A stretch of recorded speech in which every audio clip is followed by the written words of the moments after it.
অবস্থায় আমরা ইসলামকে বিজয়ী আদর্শ হিসেবে প্রতিষ্ঠা করতে চাই।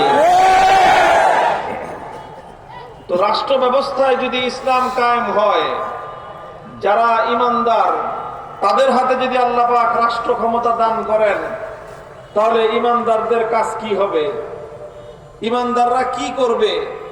আমার তেলাওয়াতকৃত আয়াতের মধ্যে আল্লাহ পাক সেই কথাই আলোচনা করেছেন।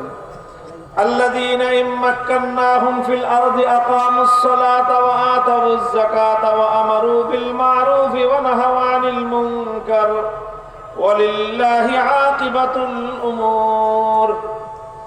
আল্লাহ বলেন যে যারা ঈমানদার, ঈমানদারদের অনেকগুলি আলোচনা আল্লাহ ইতিপূর্বে করেছেন।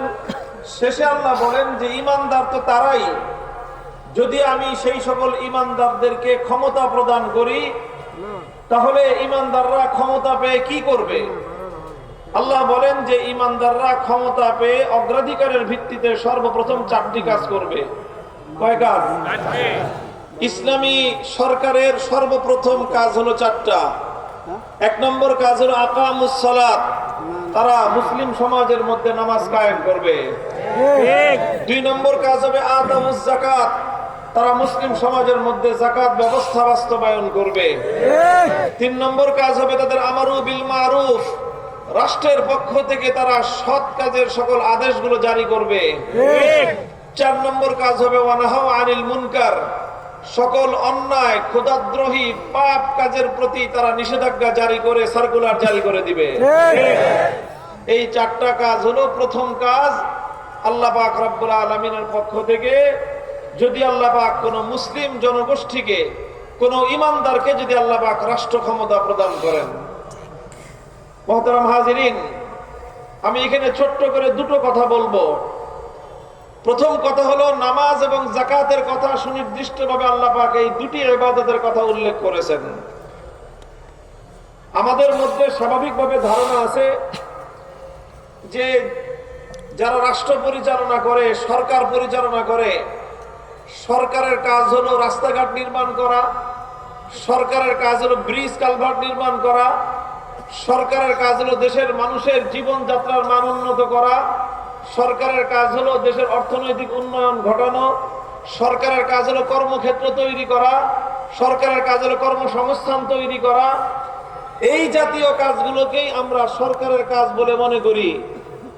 কিন্তু আল্লাহ বলতেছেন যে সরকারের কাজ রাস্তাঘাট নির্মাণ করা ঠিক আছে, জনগণের কর্মসংস্থান তৈরি করা সরকারের দায়িত্ব, এটাও ঠিক আছে, ব্রিজ কালভার্ট নির্মাণ করা সরকারের দায়িত্ব, এটাও ঠিক আছে, দেশের জনগণের অর্থনৈতিক উন্নয়ন করা এটাও সরকারের দায়িত্ব, তাও ঠিক আছে। তবে সব দায়িত্বের আগে সরকারের প্রথম দায়িত্ব হলো মুসলিম সমাজের মধ্যে নামাজ কায়েম করা। কারণটা কি? নামাজ কায়েম করার এত গুরুত্বের কারণটা কি? দেখেন, নামাজ কায়েম করার গুরুত্বের কারণ আমি ইতিহাস থেকে বলি আপনাদের কাছে। খলিফাতুল মুসলিমিন ওমরে ফারুক রাদিয়াল্লাহু তাআলা আনহু নাম শুনেছেন? বিশ্ব ইতিহাসের অন্যতম সফল রাষ্ট্রনায়ক। সারা পৃথিবীর ইতিহাসের যদি 10 জন রাষ্ট্রনায়কের নাম লেখা হয় সফল, খলিফা ওমরের নাম বাদ দিয়ে 10টা নাম তালিকা জমা করা সম্ভব না। খলিফা ওমর রাদিয়াল্লাহু আনহু ইতিহাসের অন্যতম সফল এবং সেরা রাষ্ট্রনায়ক। তিনি কিভাবে সফলতা অর্জন করেছিলেন, তিনি কিভাবে এরকম সাম্য, ইনসাফ, ন্যায়পরায়ণতার ভিত্তিতে একটা উন্নত খিলাফা রাষ্ট্র কিভাবে তিনি গঠন করেছিলেন। বুখারী শরীফের হাদিসের মধ্যে তার একটা নীতির কথা বর্ণনা হয়েছে যে খলিফা ওমর যে সকল নীতির উপর রাষ্ট্রকে পরিচালনা করতেন, তার একটা নীতি তিনি বর্ণনা করেছেন। খলিফা ওমর রাদিয়াল্লাহু আনহু তিনি একবার তার রাষ্ট্রের গুরুত্বপূর্ণ সকল রাষ্ট্রীয় কর্মকর্তা, আমলা, গভর্নর, রাষ্ট্রের প্রাদেশিক যে সকল মুখ্যমন্ত্রী যারা আছেন, তাদের সকলকে লক্ষ্য করে খলিফা ওমর রাদিয়াল্লাহু আনহু রাষ্ট্রীয় ফরমান জারি করলেন। সেই রাষ্ট্রীয় ফরমানে খলিফা ওমর কি লিখলেন? বুখারী শরীফের হাদিসের মধ্যে তার ভাষ্য বর্ণিত হয়েছে। তিনি বললেন, ইন্না আহাম্মা উমুরিকুম ইনদি আস-সালাহ, ফামান হাফিজাহা ফাহুয়া লিমা সিওয়াহা আহফাজ ওয়া মান দাইয়াহা ফাহুয়া লিমা সিওয়াহা আদিয়াউ। হে আমার রাষ্ট্রের গভর্নর, সরকারি আমলা, কর্মকর্তা, মন্ত্রী, মিনিস্টার যারা আছো, তোমরা শুনে রেখো, আমি খলিফা ওমর, আমার দৃষ্টিতে তোমাদের সবচেয়ে গুরুত্বপূর্ণ দায়িত্ব হলো ঠিক মতো নামাজ কায়েম করা। কারণ কি? তিনি সেটাও কারণ বললেন, ফামান হাফিজাহা ফাহুয়া লিমা সিওয়াহা আহফাযু। যেই সরকারি কর্মকর্তা, যেই সরকারি অফিসার, রাষ্ট্রের যে কর্মকর্তা ঠিকভাবে নামাজ কায়েম করবে, তাকে রাষ্ট্রের অন্য যে কোনো দায়িত্ব দেওয়া হবে, সেই দায়িত্বটা সে আরো ভালোভাবে আদায় করতে পারবে। ওমান দাইয়াহা ফাহুয়া লিমা সিওয়াহা আদিয়াউ।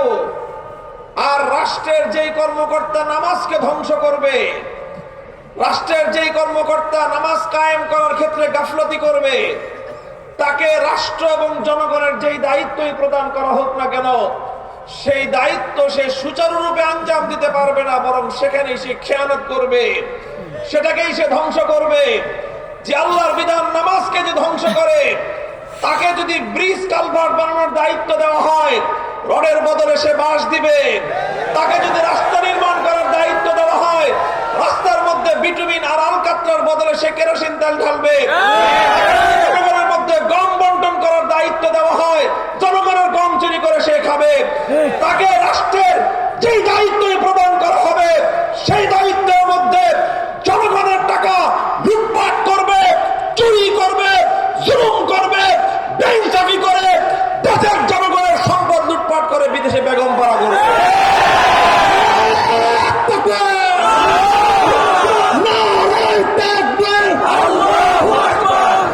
মুহতারাম হাজিরিন, এই জন্যই রাসূল আকরাম সাল্লাল্লাহু আলাইহি ওয়াসাল্লাম, এই জন্যই খলিফাতুল মুসলিমিন হযরত ওমর ফারুক রাদিয়াল্লাহু আনহুর নীতি ছিল, তিনি রাষ্ট্রের গুরুত্বপূর্ণ দায়িত্ব নিয়োগ করার আগে খেয়াল করতেন যে ওই লোকটা নামাজের ব্যাপারে কতটুকু যত্নশীল। ওনার নীতি ছিল যে নামাজের প্রতি যত্নশীল, রাষ্ট্রীয় দায়িত্ব পালন করার ক্ষেত্রে সে যত্নশীল হবে। যে নামাজের প্রতি যত্নশীল নয়, তার দ্বারা মুসলিম রাষ্ট্রের কোনোদিন কল্যাণ হতে পারে না। কারণ নামাজের দ্বারা যেই জিনিস হয়, আল্লাহর কোরআন বলেছে, ইন্নাস সালাতা তানহা আনিল ফাহশাই ওয়াল মুনকার। নামাজের দ্বারা, নামাজ মানুষকে অন্যায় এবং অশ্লীল কাজ থেকে বিরত রাখে। নামাজ মানুষকে পাপাচার থেকে বিরত রাখে। নামাজ মানুষকে দুর্নীতি থেকে বাঁচায় রাখে। নামাজ মানুষকে লুটপাট থেকে বিরত রাখে। নামাজ মানুষকে যাবতীয় অন্যায় পাপ কর্ম থেকে নামাজ মানুষকে বিরত রাখে। এই জন্য আল্লাহ পাক রব্বুল আলামিন দেশের উন্নয়নের জন্য, জাতির উন্নয়নের জন্য রাষ্ট্রকে বলেছেন, সরকারকে বলেছেন, তোমরা যদি আল্লাহর উপর বিশ্বাসী সরকার হয়ে থাকো, তাহলে মুসলিম জনগণের মধ্যে নামাজ ব্যবস্থা কায়েম করো। নামাজ ব্যবস্থার মাধ্যমে যেটা হবে সেটা হলো দেশের মানুষের মধ্যে নীতির, নৈতিকতার উন্নয়ন ঘটবে। সরকারি আমলা কর্মকর্তাদের মধ্য থেকে দুর্নীতি দূর হবে, তাদের মধ্যে সততা প্রতিষ্ঠিত হবে। কোন দেশ এবং জাতি ততক্ষণ পর্যন্ত উন্নত হতে পারে না যতক্ষণ পর্যন্ত সেই জাতির সরকারি কর্মকর্তা কর্মচারীদের মধ্যে দুর্নীতি বন্ধ না হয়। আজ এ কথা বলতে আমাদের কোনো দ্বিধা নাই। বাংলাদেশের আজকে যে অবস্থা, এদেশের মানুষ অনেক পরিশ্রমী মানুষ, বাংলাদেশের মানুষ অনেক মেহনতি, কঠোর অধ্যবসায় তারা করে, পরিশ্রম তারা করে। যেই সেক্টরে যাবেন সেই সেক্টরে গিয়ে দেখবেন, যারা কৃষি কাজ করে দেখবেন ভোরবেলা 4টায় ঘুম থেকে উঠে ফসলের মাঠে যায়, সন্ধ্যা 4টা বিকাল 6টা পর্যন্ত তারা কাজ করে, অক্লান্ত পরিশ্রম করে ফসলের মাঠে সোনার ফসল ফলায়। যদি আপনি শ্রমিকদেরকে দেখেন, শ্রমিকরা 8 ঘন্টা 10 ঘন্টা 12 ঘন্টা মাথার ঘাম পায়ে ফেলে তারা কাজ করে। আপনি যদি দিনমজুরদেরকে দেখেন, দিনমজুর, রিক্সাওয়ালা, শ্রমিক, ওই ভ্যান গাড়ি চালক, কুলি, মোটে মজদুর, প্রত্যেকটা মানুষ পরিশ্রম করে তারা পয়সা উপার্জন করে। তাদের এই সকল উপার্জন হালালের উপর হালাল, শতভাগের উপর শতভাগ হালাল। এইভাবে তারা ন্যায় নীতির সাথে অর্থ উপার্জন করে। যারা আমাদের প্রবাসী রেমিটেন্স যোদ্ধা ভাইয়েরা বোনেরা আছেন বিদেশে, বিদেশে তারা শুধু মাথার ঘাম পায়ে ফেলে না, তারা রক্ত পানি করে অর্থ উপার্জন করে। বিদেশে যায় এক একটা যুবক ছেলে, এক একটা তরুণ কর্মবীর, তারা 8 ঘন্টার জায়গায় কখনো 10 ঘন্টা, 12 ঘন্টা, 14 ঘন্টা, এমনকি 16 ঘন্টা পর্যন্ত পরিশ্রম করে। চিন্তা করে আসছি বিদেশে, আমার বাপ মা ভাই বোন সবাই দেশে আছে, আমি যদি এখানে একটু কষ্ট করে টাকা পাঠাই আমার পরিবার ভালো থাকবে। পরিবারকে একটু ভালো রাখার জন্য এক একটা যুবক সৌদি আরব থেকে কুয়েত পর্যন্ত, কাতার থেকে নিয়ে বাহরাইন পর্যন্ত, ইউরোপ আমেরিকার দেশে দেশে আমার রেমিটেন্স যোদ্ধা এই সকল যুবকেরা কিভাবে তারা মেহনত করে, যারা বিদেশে না গিয়েছেন কোনোদিন চিন্তা এবং কল্পনাও করতে পারবেন না। এইভাবে পরিশ্রম করে করে যেই টাকা উপার্জন করে, নিজে ভোগ বিলাসিতা করে না, নিজে আরামায়েশ করে না, নিজের রক্ত পানি করা পয়সা দেশের মানুষের জন্য পাঠায়, পরিবারের জন্য পাঠায়, দেশের উন্নয়নের জন্য টাকা পাঠায়। আর এই সব টাকাগুলো থেকে সরকারি কোষাগারে এই গরিব মানুষের টাকা থেকে ভ্যাট এবং ট্যাক্সের টাকা জমা হয় সরকারের কোষাগারে। আপনাদের অনেকের ধারণা যে সরকার চালায় বড় লোকরা, এই ধারণা আছে কারো? এটা সম্পূর্ণ ভুল ধারণা। বড় লোকরা সরকার চালায় না, শিল্পপতিরা সরকারকে ট্যাক্স দেয় না। খবর নিয়ে দেখবেন, আমি জানি, আমি অর্থনীতির ছাত্র, আমি জানি শিল্পপতিরা সিস্টেম জানে কতভাবে সরকারের ট্যাক্স ফাঁকি দিতে হয়। যারা এই বিশাল বিশাল দেখেন শিল্পপতি, শত শত হাজার হাজার কোটি টাকার মালিক, 3টা 4টা BMW প্রাডো গাড়ি হাঁকায়, 10টা 15টা বাড়ি আছে যাদের, এই সকল বিপুল পরিমাণ সম্পদের যাদেরকে মালিক দেখা যায়, এদের হিসাব টানলে দেখা যাবে এদের অধিকাংশই দেউলিয়া, কোনো টাকা নাই। এদের কাছে 5,000 কোটি টাকা আছে, ব্যাংকে লোন আছে 7,000 কোটি টাকা, সব ঋণগ্রস্ত। এরা সরকারকে লোন দেয়, ট্যাক্স দেয় না, বলে যে আমার তো লোন আছে, আমার তো ঋণ আছে, আমি তেমনি নিজে ফকির, আমি কি তোমার ট্যাক্স দেব? বড় লোকরা ট্যাক্স দেয় না, বড় লোকরা খালি ফাঁকি দেয়, ট্যাক্স দেয় গরিবরা। বলবেন গরিবরা হুজুর ট্যাক্স দিল কই, আমরা তো ট্যাক্স দেই না। আপনি জানেন না, কিন্তু সরকার সিস্টেমে আপনার ট্যাক্স কেটে নেয়। ভ্যাট, ভ্যাট নাম শুনছেন? ভ্যাট, এই ভ্যাটের নামে সরকারি কোষাগারে ট্যাক্স চলে যায়। বাংলাদেশের সাধারণ নিয়ম হলো, এই যে আপনারা যারা শ্রমিক আছেন, সারাদিন মেহনত করেন, রিক্সাওয়ালারা সারাদিন রিক্সা চালায়, গরিব মানুষ সারাদিন মাটি কাটে, সন্ধ্যাবেলায় 500 টাকা, 1000 টাকা, 800 টাকা তারা মাইনে পায়। এটা নিয়ে বাজারে যায়, বাজারে গিয়ে 100 টাকার চাল ডাল, 200 টাকার তেল নুন পানি চিনি কিনলেন, 100 টাকার মাল কিনলেন, 100 টাকার পণ্য আপনি পাবেন না, আপনি মাল পাবেন 85 টাকার, আর 15 টাকা ভ্যাট। আপনার গরিব মানুষ ডাল কিনেছেন 100 টাকার, আপনার দাম লেখা আছে 100 টাকা, ওখানে দাম লেখা আছে 15% ভ্যাট। তার মানে আসলে আপনাকে দোকানদার ডাল দিয়েছে 85 টাকার, বাকি 15 টাকা ভ্যাট কেটে নেওয়া হচ্ছে। এইভাবে গরিব মানুষ, মেহনতি মানুষ, কোটি কোটি মেহনতি মানুষের ওই ভ্যাটের টাকা দিয়ে সরকারের কোষাগারে জমা হয়। এইভাবে আমার দেশের কৃষকরা পরিশ্রম করে মাথার ঘাম পায়ে ফেলে খেতে সোনার ফসল ফলায়, কৃষকরা সেই ফসলের মূল্য পায় না। শ্রমিকরা মাথার ঘাম ঝরায়, তারা পরিশ্রম করে প্রোডাকশন করে, সেই প্রোডাকশনের পরে শ্রমিক তার ন্যায্য মূল্য, তার ন্যায্য ভাতা সে পায় না, ন্যায্য পারিশ্রমিক সে পায় না। শিল্পপতিরা 90 ভাগ মুনাফা খায়, 10 ভাগের টাকা দিয়ে শ্রমিকদেরকে তাদের মজুরি পরিশোধ করা হয়। এইভাবে প্রত্যেকটা সেক্টরে গরিবরা ফাঁকি দেয় না, বড় লোকরা ফাঁকি দেয়। আর এই সকল গরিবদের টাকা দিয়ে রাষ্ট্র এবং সরকারের কোষাগার জমা হয়। এরপরে সেই কোষাগারের টাকা দিয়ে কি হয়? এই যে আমাদের দেশের মানুষ দেশে এবং দেশের বাইরে যেই পরিমাণ শ্রম দেয়, যেই পরিমাণ টাকা উপার্জন করে, আর ওই টাকা দিয়ে নিজের জীবন উপকরণ কিনতে গিয়ে সরকারকে যেই পরিমাণ ভ্যাট দেয়, এই টাকাগুলো যদি চুরি আর দুর্নীতি লুটপাট না হতো, 30 বছর আগে বাংলাদেশ সিঙ্গাপুর থেকে উন্নত দেশ থাকতো। সিঙ্গাপুরের স্থানীয় মানুষ আমার বাংলাদেশের মানুষের মতো এত কষ্ট করে উপার্জন করে না, তাদের ব্যক্তিগত উপার্জন এত নাই। বাংলাদেশের মানুষ যেই পরিমাণ উপার্জন করে, আমার দেশের উন্নয়ন হয় না। কারণ একটাই, কারণ আমরা সকলে হাজার হাজার লক্ষ লক্ষ মানুষ ওই যে শতকরা 15 টাকা দিয়ে সরকারের কোষাগার ভরি, আমরা এদিক দিয়ে দেই, আমরা থলের মধ্যে ঢালতে থাকি ঢালতে থাকি ঢালতে থাকি। চোরার দল ওই থলের নিচে দিয়ে ফুটা করে রাখছে, সব টাকা পয়সা ওই ফুটা দিয়ে বেগম পাড়ায় চলে যায়। এই জন্য আল্লাহর কোরআন বলেছে, আল্লাহ বলেছেন সরকার প্রতিষ্ঠা করলে সর্বপ্রথম দুর্নীতির দুয়ার বন্ধ করো। দুর্নীতির দুয়ার যতদিন বন্ধ না করবা, ততদিন পর্যন্ত জাতি এবং রাষ্ট্রের উন্নতি হতে পারে না। ইন্নাস সালাতা তানহা আনিল ফাহশাই ওয়াল মুনকার। মুহতারাম হাজিরিন, এই জন্য আমি বললাম, আল্লাহ বলেছেন ইমানদারদেরকে ক্ষমতা দিলে তাদের সর্বপ্রথম কাজ হবে নামাজ কায়েম করা, তাদের 2 নম্বর কাজ হবে যাকাত বাস্তবায়ন করা। যাকাত বাস্তবায়ন করার অর্থ কি?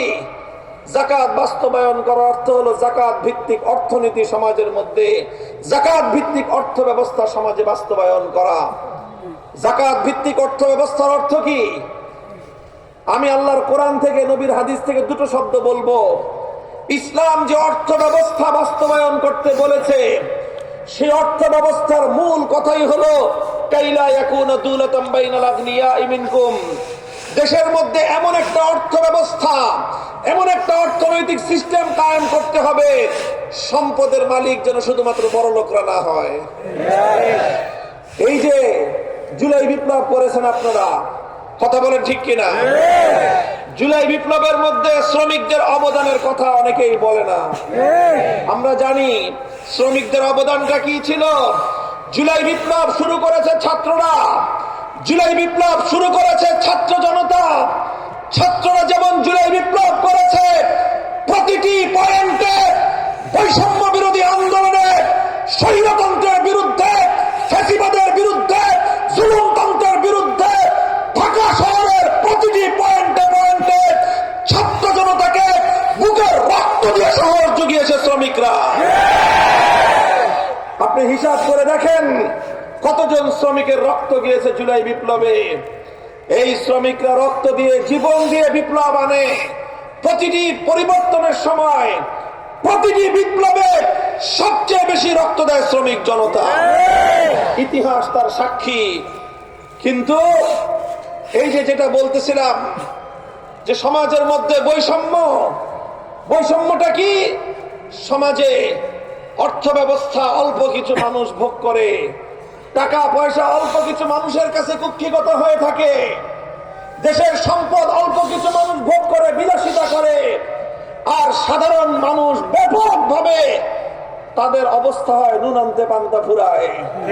তাদের অবস্থা হয় হাড় ভাঙা খাটুনি খেটে রাত দিন 24 ঘন্টা পরিশ্রম করার পরেও স্ত্রীকে খুশি করার মতো একটু বাজার সদাই করা তাদের জন্য কঠিন হয়ে যায়।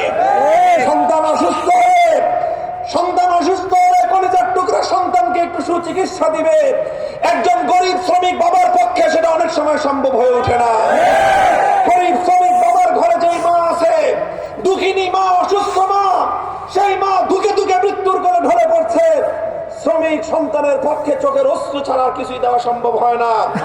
কারণ মায়ের চিকিৎসার জন্য তার যেই প্রয়োজন, সেই প্রয়োজন মেটানোর মতো অর্থনৈতিক সঙ্গতি তার নাই। আর এই রাষ্ট্র শুধু বড়লোকদের নিরাপত্তা দেয়, এই রাষ্ট্র বড়লোকদের সমস্ত সার্ভিস দেয়, এই রাষ্ট্র শিল্পপতিদের নিরাপত্তা দেয়, এই রাষ্ট্র শ্রমিক মেহনতি জনতার মৃত্যুমুখী মায়ের চিকিৎসা সেবা দিতে পারে না।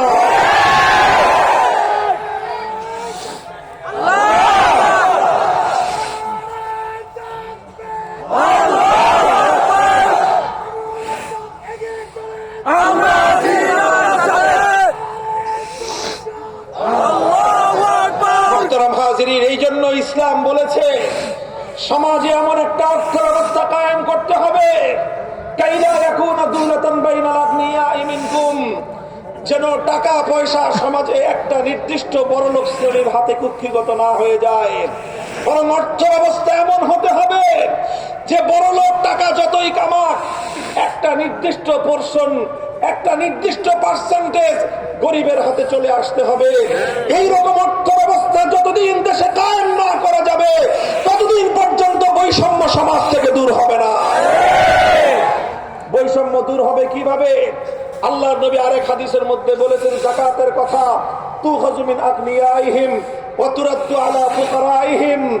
যাকাত ভিত্তিক অর্থ ব্যবস্থার মৌলিক বৈশিষ্ট্যই হলো এই, ধনীর কাছ থেকে, তার সম্পদের থেকে অতিরিক্ত যেই সম্পদ তার কাছে রয়েছে, তার প্রয়োজনের চেয়ে অতিরিক্ত সম্পদ তার কাছ থেকে নিয়ে যেই গরিবের নিত্য প্রয়োজন পূরণ হয় না, যেই গরিবের সন্তানের খাবার আহার জুটে না, যেই গরিবের দুঃখিনী মায়ের চিকিৎসার ব্যবস্থা হয় না, যেই দরিদ্রের স্ত্রীর, তার গর্ভবতী স্ত্রীর নিরাপদ প্রসবের ব্যবস্থা হয় না, যেই গরিবের সন্তান চিকিৎসার অভাবে ঢুকে ঢুকে মরতেছে, বড় লোকের বিলাসী গাড়ি বাজেয়াপ্ত করে সেই টাকা দিয়ে গরিবের নিত্য প্রয়োজনের, তার জীবন ধারণের প্রয়োজন পূরণ করা রাষ্ট্রের দায়িত্ব।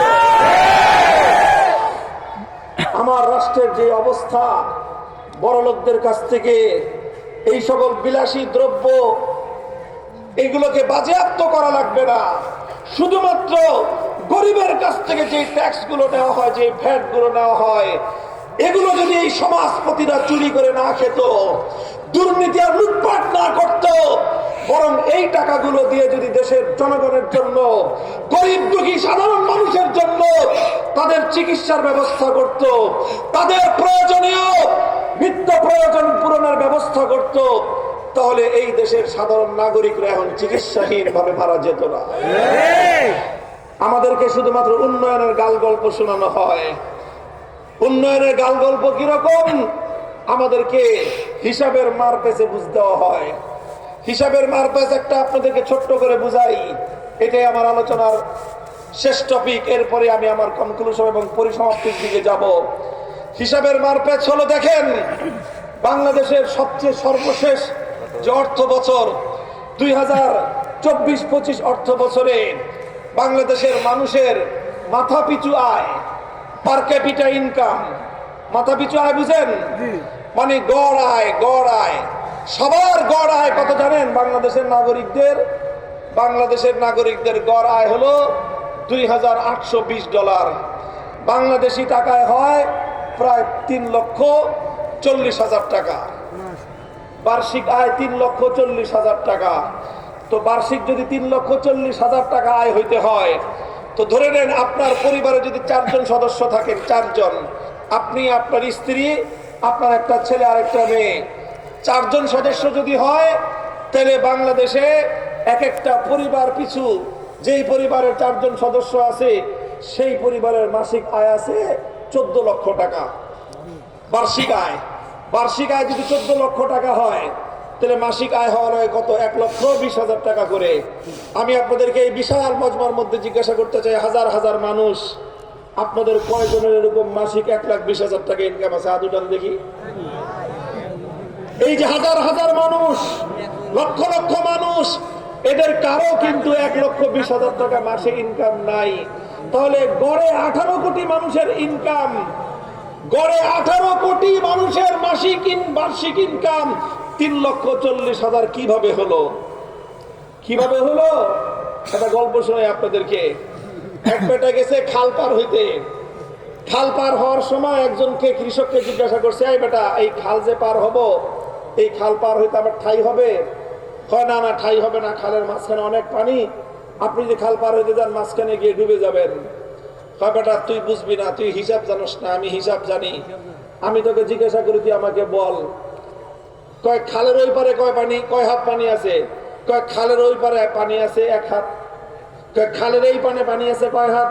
কয় এই পারেও পানি আছে 1 হাত। খালের মাঝখানে পানি আছে কয় হাত? কয় খালের মাঝখানে পানি আছে 5 হাত। তো বলেন 5 হাত পানিতে ঠাই হয় না? 5 হাত পানিতে তো ঠাই হয় না, কিন্তু হিসাবে দেখি আমরা,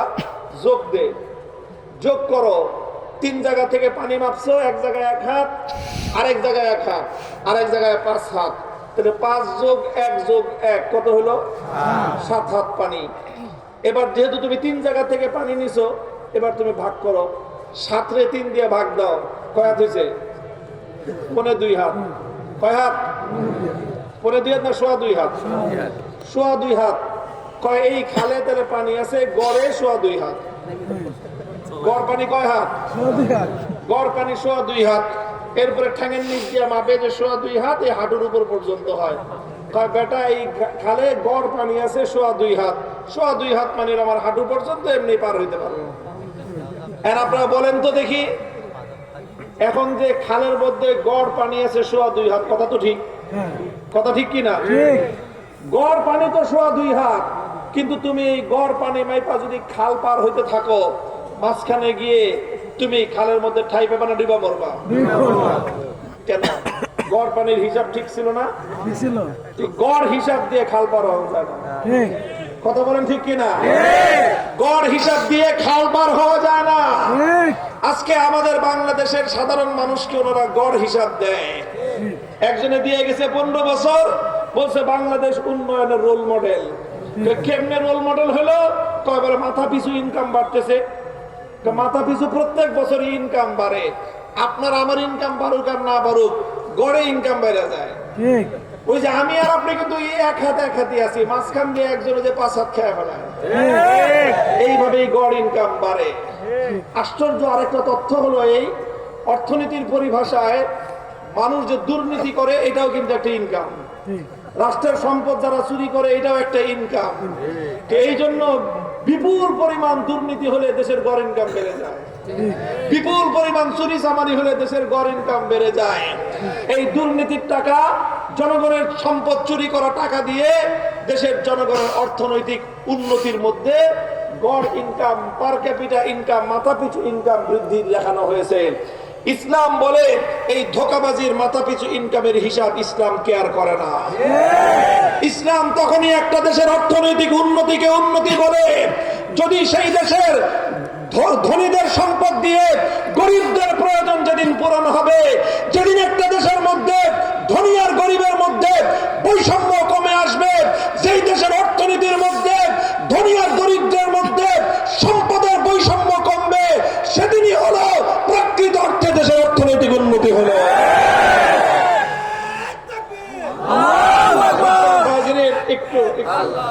এই জন্য আমি বলেছিলাম, আল্লাহ পাক এই জন্যই বলেছেন ইমানদাররা যদি ক্ষমতা পায়, নামাজ কায়েম করার পরে 2 নম্বর কাজ কি করবে?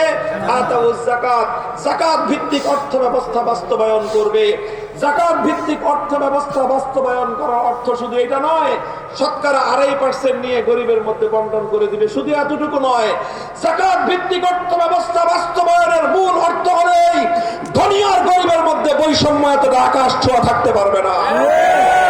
একজনের মাটির নিচে থাকবে, আরেকজন আকাশ ছোঁয়া রাজপ্রাসাদে থাকবে। একজনের মা চিকিৎসাহারা অবস্থা মৃত্যুবরণ করবে, এক গরিবের তার কলিজার টুকরা সন্তান না খেয়ে ঢুকে ঢুকে মরবে, আর আরেকজন 5টা গাড়ি নিয়ে 3 জনের পরিবারের 5টা দামি গাড়ি হাঁকাবে। আল্লাহর কোরআন এই সকল বৈষম্য ভিত্তিক বৈষম্যমূলক সমাজ ব্যবস্থাকে স্বীকার করে না।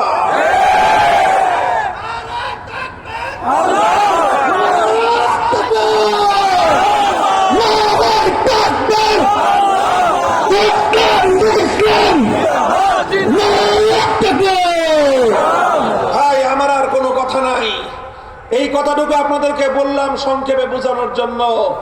আমরা চাই, আমরা এই দেশ, এই বাংলাদেশ একদিনে গড়ে ওঠে নাই।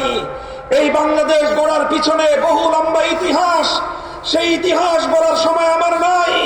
সেই ইতিহাস হলো এই বাংলাদেশটা গড়া হয়েছিল জুলুম এবং শোষণ থেকে মুক্তির জন্য। এই বাংলাদেশকে তৈরি করা হয়েছিল মুসলিম জাতিসত্তার বিকাশ সাধন করার জন্য। এই বাংলাদেশ তৈরি করা হয়েছিল কলকাতার দাদাবাবুদের আধিপত্য থেকে মুক্ত হওয়ার জন্য। এই বাংলাদেশ স্বাধীন করা হয়েছিল দিল্লির গোলামীর জিঞ্জির ছিন্ন করার জন্য। এই বাংলাদেশ জন্ম দেওয়া হয়েছিল সকল প্রকার জুলুম আর বৈষম্যের বিরুদ্ধে যুদ্ধ করার জন্য।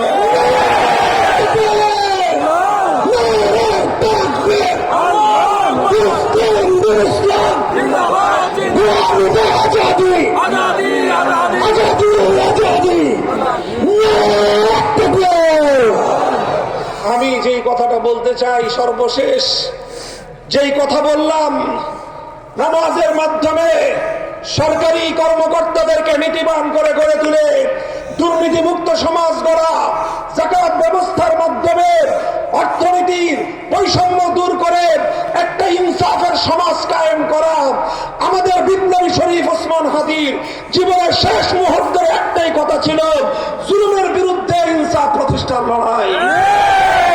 আমার দেশপ্রেমিক তাওহীদি জনতা, আমি তোমাদেরকে বলতে চাই, এই ইনসাফের লড়াই যদি সত্যিকার অর্থে কামিয়াব করতে চাও, আল কোরআনের সমাজ গড়া ছাড়া বিকল্প কোনো রাস্তা নয়। আমরা সমাজে অন্য সকলকে স্টেক দিয়েছি। সমাজের ডাক্তাররা সরকারের পার্ট হয়, ইঞ্জিনিয়াররা সরকারের পার্ট হয়, পলিটিশিয়ানরা সরকারের পার্ট হয়, অর্থনীতিবিদরা সরকারের পার্ট হয়, সকল প্রফেশনের লোকেরা সরকারের পার্ট হয়, শিল্পপতিরা সরকারের অংশীদার হয়। সবাই সরকারের অংশীদার হয়ে 54 বছর পর্যন্ত বাংলার মানুষকে তোমরা মুক্তি দিতে পারো না। আমরা চাই এবার আমাদের একটা অধিকারের আদায় করার জন্য অধিকারের দাবি নিয়ে মাঠে নেমেছি। সেটা হলো অন্য সবাই থাকবে, কিন্তু আগামীর বাংলাদেশের রূপকল্প তৈরি করতে হলে বাংলাদেশের সরকার ব্যবস্থাপনায় সত্যিকার কোরআন হাদিসের গভীর এলেম সম্পন্ন আলেম ওলামাদের অংশীদারিত্ব চাই।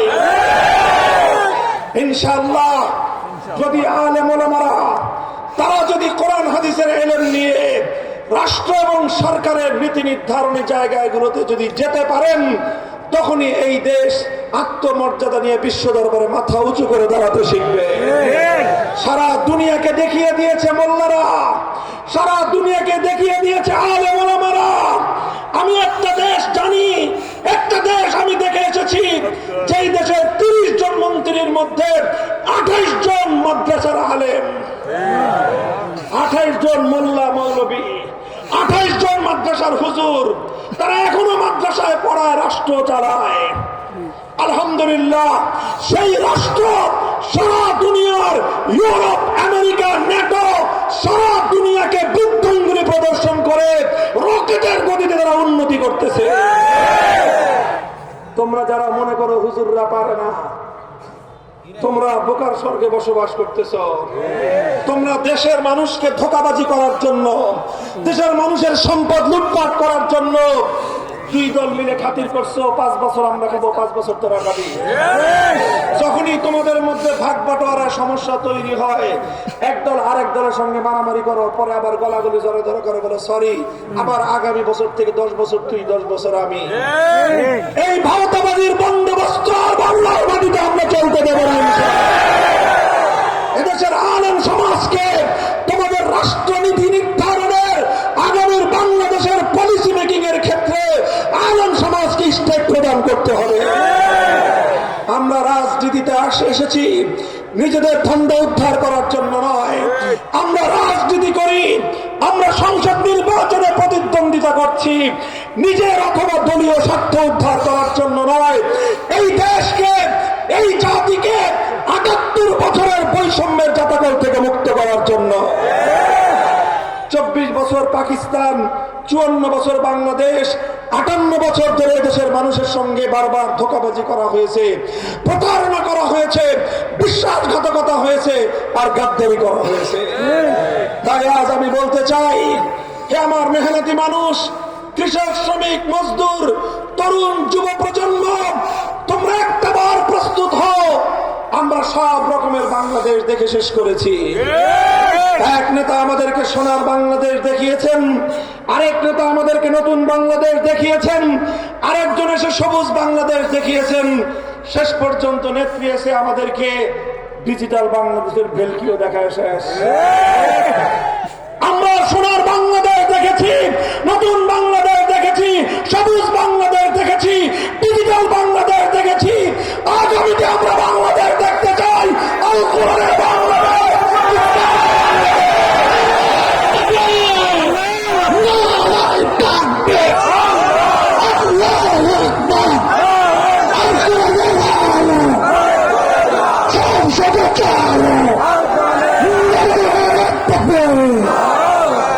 ইনশাআল্লাহ আমরা সেই লক্ষ্যে কাজ করে যাচ্ছি। আমরা এতদিন পর্যন্ত আমাদের ঘর গুছিয়েছি, বাংলাদেশের প্রতিটি অঞ্চলে মাদ্রাসা প্রতিষ্ঠা করেছি এই জাতির সন্তানদেরকে সঠিক ঈমান আমল শিক্ষা দেওয়ার জন্য। এরপরে আমরা স্কুলে যে সকল ছেলে মেয়েরা যায় সেই সকল স্কুলের ছেলে মেয়েদেরকেও 1 ঘন্টার জন্য বিভিন্ন স্কুলগামী বাচ্চাদের জন্য আফটার স্কুল মাকতাব নামে বিভিন্ন নামে আলেমরা সমস্ত স্কুলের বাচ্চাদেরকে 1 ঘন্টা সময় নিয়ে তাদেরকে কোরআনের শিক্ষা দেওয়ার ব্যবস্থা করেছি। আমাদের ফান্ডামেন্টাল মৌলিক কাজ শেষ, এবার আমরা রাষ্ট্রের হিস্সা চাই। আগামীতে আমরা রাজনীতিতে আসতে চাই, বাংলাদেশের রাজনীতি নিয়ন্ত্রণ করতে চাই। হে আমার তাওহীদি জনতা, তোমরা আমাদেরকে সহযোগিতা করবে তো? ইনশাআল্লাহ তিতুমিরের বাংলাদেশ থেকে, শরীয়তুল্লাহ বাংলাদেশ থেকে বেইনসাফি জুলুম বৈষম্য ঝাঁটাপোটা করে বিদায় করা হবে। শরীফ ওসমান হাদিরা যে ইনসাফের জন্য রক্ত দিয়েছে, জীবন দিয়েছে, যদি আল কোরআনের ইনসাফ কায়েম করার জন্য শরীফ ওসমান হাদির মতো বুলেটের মুখে বুক পেতে দিতে হয়, মাথাকে বিদ্ধ করতে হয়, আল্লাহর কোরআন কায়েম করার জন্য, ইসলামের বিপ্লবের জন্য শাহাদাতের রক্ত দিতে কারা কারা প্রস্তুত থাকবে?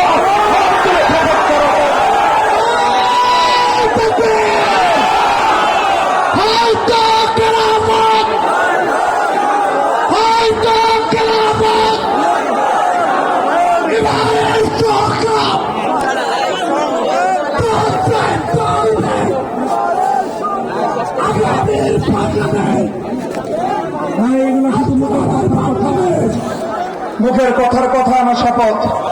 বলেন বলেন, অঙ্গীকার অঙ্গীকার, ইসলামী সমাজ কায়েম করার অঙ্গীকার, ইসলামী রাষ্ট্র প্রতিষ্ঠার অঙ্গীকার, আল কোরআনের সমাজ কায়েমের অঙ্গীকার। এই অঙ্গীকার কার সাথে? আল্লাহ পাক রব্বুল আলামিন আমাদেরকে অঙ্গীকার শপথ পূরণের তৌফিক দান করেন। আখিরু দাওয়ানা আলহামদুলিল্লাহি রাব্বিল আলামিন। সুবহানাল্লাহি ওয়া বিহামদিহি সুবহানাল্লাহিল আযীম। আল্লাহুম্মা সাল্লি আলা মুহাম্মাদ ওয়া আলা আলি মুহাম্মাদ কামা সাল্লাইতা আলা ইব্রাহিম ওয়া আলা আলি ইব্রাহিম ইন্নাকা হামিদুম মাজিদ। ইয়া হাইয়্যু ইয়া কাইয়্যুম বিরহমাতিকা নাস্তাগীথ أصلح لنا شأننا كله ولا تكلنا إلى أنفسنا طرفة عين. اللهم إنا نسألك خير الخيرات